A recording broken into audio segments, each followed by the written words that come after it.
leftists hold so much institutional power and rule with such an iron grip, so it seems that whether or not leftism is even popular is the most pertinent question in politics right now, and not just in American politics, but in politics in almost every advanced nation across the world. The left is the undisputed owner of nearly every locus of institutional power: government, media, law, medicine, education, big tech, Wall Street, even where they intersect with traditionally conservative institutions such as the church or the military. Leftist influence is becoming more dominant by the day. It is because the left has all these institutions under its thumb. This enables them to be so dismissive about dialogue and debate in the first place.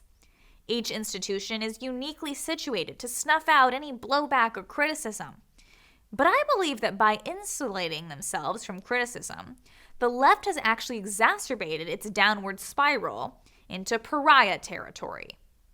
The data is tricky to come by, but it can be found if you know where to look.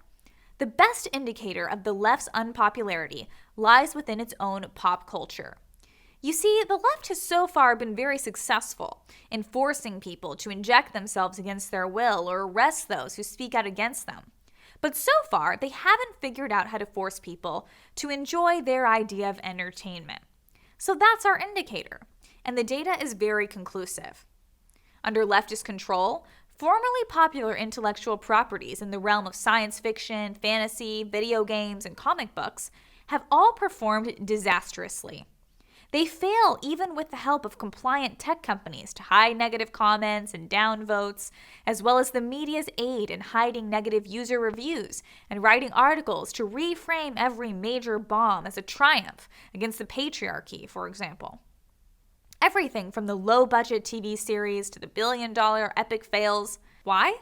Well, there's a remarkable consensus if you're able to cut through the censorship and lies. It's fairly simple, really.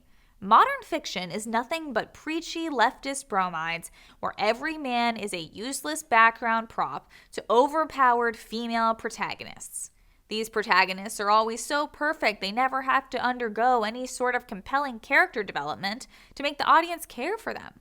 The cast of characters in these stories are full of self-inserts, in other words, thinly veiled copies of the writers themselves.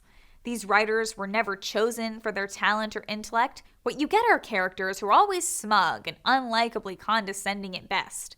At worst, you get heroes who act like sociopaths, people who inflict pain on the male or other characters in order to teach them a lesson about the patriarchy. The results are unenjoyable narratives that are contorted in order to provide some morality lesson. It's no wonder leftist pop culture fails.